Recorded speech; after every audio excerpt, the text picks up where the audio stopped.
មួយរយៈនេះកម្ពុជារងកម្ដៅក្តៅខ្លាំងឥឡូវហ្នឹងកាសធាតុក្តៅជាងមុនហ្នឹងធ្វើឲ្យពួកខ្ញុំដែលជាកសិករធ្វើស្រែហ្នឹងណាគឺក្តៅពិបាក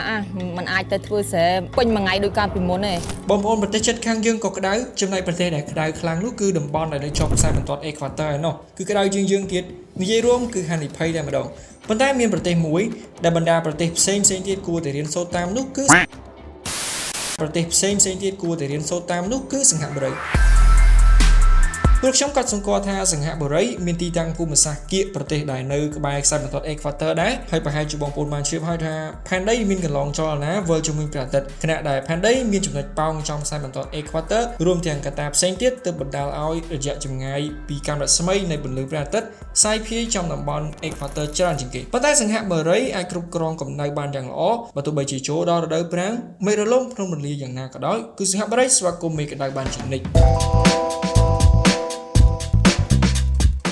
ឥឡូវនាំគ្នាទៅស្វែងយល់ជាមួយនឹងខ្ញុំអំពីរបៀបដែលសិង្ហបុរីធ្វើនរណាចាប់ផ្ដើមគំនិតធ្វើរឿងទាំងនេះតើផែនការអ្វីខ្លះនិងគោលដៅកំណត់អ្វីខ្លះដែលប្រទេសដទៃទៀតគួរតែរៀនសូត្រតាមប៉ុន្តែមុននឹងចូលទៅកាន់ប្រធានបទសូមជម្រាបបងប្អូនដែលចង់ឲ្យមានវីដេអូចែករំលែកក្រោយៗទៀតកុំភ្លេចចូលទៅ follow និង subscribe ដើម្បីឲ្យខ្ញុំមានកម្លាំងចិត្តអង្គុយផឹកកាហ្វេប្រោតអារម្មណ៍ស្រាវជ្រាវសរសេររឿងរ៉ាវជាច្រើនទៀតចែកជូនបងប្អូនទាំងអស់គ្នាអរគុណទុកជាមុនជាដំបូងនៃប្រធានបទយើងមកអុជធូបរំលឹកទៅដល់បិតាស្ថាបនិករបស់សិង្ហបុរីគឺលោកតា Lee Kuan Yew ដែលបានផ្ដួចផ្ដើមគំនិតចក្ខុវិស័យដ៏វែងឆ្ងាយនេះនិងមានតម្លៃសម្រាប់កូនចៅបន្តវេនចំនួនក្រោយនេះគឺជាគម្រោងចំនួន2របស់សិង្ហបុរីដើម្បីគ្រប់គ្រងកម្ដៅមួយជាគម្រោងសិង្ហបុរីពណ៌បៃតងឆ្នាំ2030និងទី2គម្រោងបញ្ចុះកម្ដៅដែលហៅថា Cooling Singapore គម្រោង2នេះអភិវឌ្ឍប្រទេសជាតិតែមួយតែការអនុវត្តរបៀបខុសៗគ្នាឥឡូវមកត្រួសពីគម្រោងសិង្ហបុរីឆ្នាំ2030តែម្ដងទៅគម្រោងសិង្ហបុរីពណ៌បៃតងឬក៏ Singapore Green Plan ឆ្នាំ2030នេះគឺជាគំនិតយ៉ាងទូលំទូលាយដែលបានចាប់ផ្ដើមដោយរដ្ឋាភិបាលសិង្ហបុរីវាបានគូសវាបញ្ជាក់អំពីយុទ្ធសាស្ត្រនិងគោលដៅផ្សេងៗដែលមានគោលបំណងធានានូវការអភិវឌ្ឍប្រកបដោយចីរភាពដូចជាការដោះស្រាយបម្រែបម្រួលអាកាសធាតុការលើកកម្ពស់បរិស្ថាននិងគុណភាពជីវិតរបស់ប្រជាជនសិង្ហបុរីក្នុងទសវត្សរ៍ក្រោយៗផែនការនេះគ្របដណ្ដប់លើវិស័យជាច្រើនរួមទាំងវិស័យថាមពលវិស័យដឹកជញ្ជូនវិស័យគ្រប់គ្រងកាកសំណល់ទឹកនិងកន្លែងពណ៌បៃតងផ្សេងៗទៀតនៅក្នុងគម្រោងសិង្ហបុរីពណ៌បៃតងឆ្នាំ2030គេមានគោលដៅជាក់លាក់និងកំណត់ពេលវេលាច្បាស់លាស់ដូចជា City Nature គឺសំដៅទៅដល់ទីក្រុងគ្របដណ្ដប់ទៅដោយធម្មជាតិដើម្បីបង្កើនទំហំបៃតងនៅក្នុងទីក្រុងដោយការដាំដើមឈើបង្កើនសួនច្បារនិងព្រៃឈើក្នុងទីក្រុងដោយកំណត់គោលដៅដាំដើមឈើ1លានដើមនៅរយៈពេល10ឆ្នាំក្រោយបន្តមកទៀត Sustainable Living សំដៅដល់ការធ្វើយ៉ាងណាឲ្យការរស់នៅប្រកបដោយនិរន្តរភាពពោលគឺសុខភាពល្អញ៉ាំស្អាតផឹកស្អាតដេកស្អាតនិងអនាម័យល្អដូចជាការកាត់បន្ថយការចាក់សម្រាមតិចជាងមុនការកាត់បន្ថយការប្រើប្រាស់អ្វីផ្សេងៗដែលមិនចំណេញដល់ការរស់នៅនៃប្រជាជនសិង្ហបុរីបន្តទៀត Energy Reset គឺជាគម្រោងពន្លឿនការអនុម័តនៃថាមពលកកើតឡើងវិញដូចជាថាមពលព្រះអាទិត្យខ្យល់និងថាមពលវារីអគ្គិសនីដែលវាអាចពាក់ព័ន្ធនឹងការបង្កើនសមត្ថភាពនៃការដំឡើងថាមពលកកើតឡើងវិញនិងការលើកកម្ពស់ភាពច្នៃប្រឌិតនៅក្នុងបច្ចេកវិទ្យាថាមពលឲ្យកើតឡើងវិញបន្តមកទៀត Green Economy ចំណុចនេះដូចជាការអភិវឌ្ឍផ្នែកបរិស្ថានធ្វើយ៉ាងណាកាត់បន្ថយកាបូនមិនល្អចោលទាំងអស់ដើម្បីទទួលយកការអនុវត្តពណ៌បៃតងវិនិយោគទៅលើបច្ចេកវិទ្យាស្អាត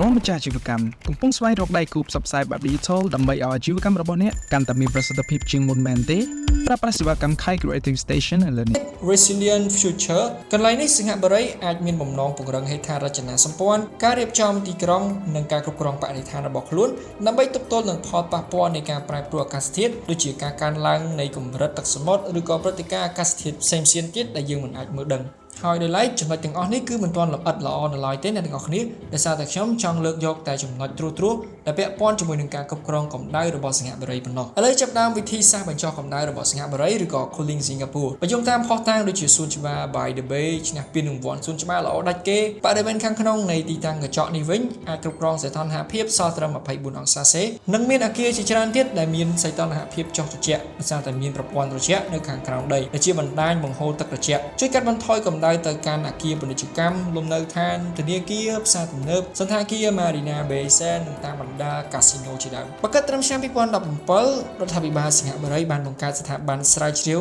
និងសាកលវិទ្យាល័យដែលមានជំនាញផ្នែកវិស្វកម្មថាមពលនិងវិទ្យាសាស្ត្របរិស្ថានសាកលវិទ្យាល័យជាតិសិង្ហបុរីសាកលវិទ្យាល័យបច្ចេកវិទ្យាណាន់យ៉ានិងទីភ្នាក់ងារវិទ្យាសាស្ត្របច្ចេកវិទ្យានិងស្រាវជ្រាវធ្វើការស្រាវជ្រាវទៅលើតថភាពផ្សេងៗនៃគម្រោងបញ្ចុះកម្ដៅនៅក្នុងប្រទេសរបស់ខ្លួនការស្រាវជ្រាវបានរកឃើញពីកត្តាជាច្រើនដូចជាការប្រើប្រាស់ម៉ាស៊ីនត្រជាក់ព្រោះម៉ាស៊ីនត្រជាក់វាជាធម្មតាពាក់ព័ន្ធនឹងការចរាចរណ៍នៃខ្យល់ត្រជាក់តាមបំពង់និងរុនខ្យល់ដើម្បីធ្វើឲ្យខាងក្នុងផ្ទះត្រជាក់ព្រោះម៉ាស៊ីនត្រជាក់ឆ្លងកាត់វដ្តនៃការបង្ហាប់ការបង្រួមការពង្រីកនិងការហួតដើម្បីស្រូបបញ្ចេញកម្ដៅទៅកាន់បរិយាកាសវិញអញ្ចឹងមានន័យថាត្រជាក់តែខាងក្នុងទេហើយខាងក្រៅហ្នឹងគឺវាបញ្ចេញជាតិក្ដៅទៅកាន់បរិយាកាសហើយមិនថាតែម៉ាស៊ីនត្រជាក់នោះទេគឺមានឧបករណ៍ជាច្រើនទៀតដែលប្រើប្រាស់ជាមួយអគ្គិសនីក៏ដូចគ្នាដូច្នេះរដ្ឋាភិបាលបានប្រើប្រាស់បច្ចេកទេសរបស់ខ្លួនដើម្បីគ្រប់គ្រងការប្រើប្រាស់របស់ប្រជាជនមិនឲ្យលើសដែនកំណត់ពេកនោះទេមានន័យថាគឺកំណត់នៅក្នុងបរិមាណណាមួយដើម្បីឲ្យប្រជាជននៅក្នុងប្រទេសសិង្ហបុរីបានប្រើប្រាស់មួយវិញទៀតខាងវិស័យសំណង់រដ្ឋាភិបាលសិង្ហបុរីបានរួមបញ្ចូលនូវយុទ្ធសាស្ត្រត្រជាក់អកម្មដោយការរចនាអគារ